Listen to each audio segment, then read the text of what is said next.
A helyi termelőknek biztosítottak bemutatkozási lehetőséget az első helyi terméküzleti fórumon. A program célja az, hogy értékessé és elérhetővé tegye a helyi termelőket. A fórumnak helyet adó ifjúsági szálló nagytermében a bajaiak mellett vidéki termelők is kiállíthattak.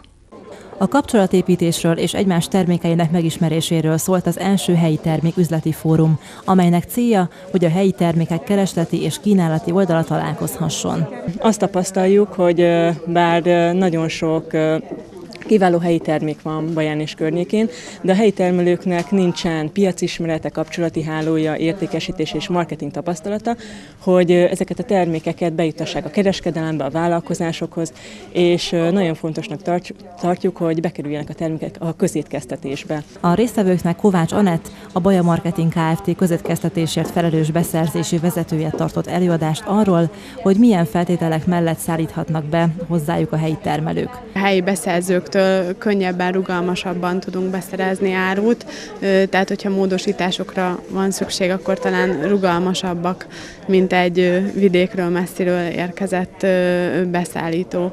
A bajaiak közül Pál Józsefné is jelen volt, aki családi vállalkozásban savanyúság előállításával foglalkozik. Télen a cékla, a káposzta, savanyú káposzta, meg a vegyes vágott, az frissen készül, tehát abból tudunk gyártani, amennyi kell.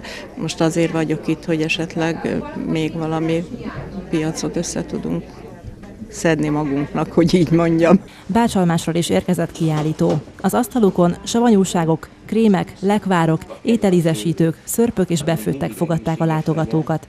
Emellett zöldség, cékla és almásmenta krémmel érkeztek, és bemutatták a sütőtökös almazsája krémet is, ami elnyerte a kiváló bácskai termékdíjat. Feldolgozó üzemünkbe minden olyan terméket feldolgozunk, amit saját magunk termelünk meg, ügyelünk a minőségre, és próbálunk csak tartósított szermentes készítményeket készíteni. Most a gyermekétkeztetés kapcsán más-más igények is felmerültek, így olyan készítmények is készültek, mint az általunk nevezett nyuszi krém, ami sárgarépa krém. Az első helyi terméküzleti fórum szervezői szeretnék, ha jövőben lenne folytatása ennek a találkozónak.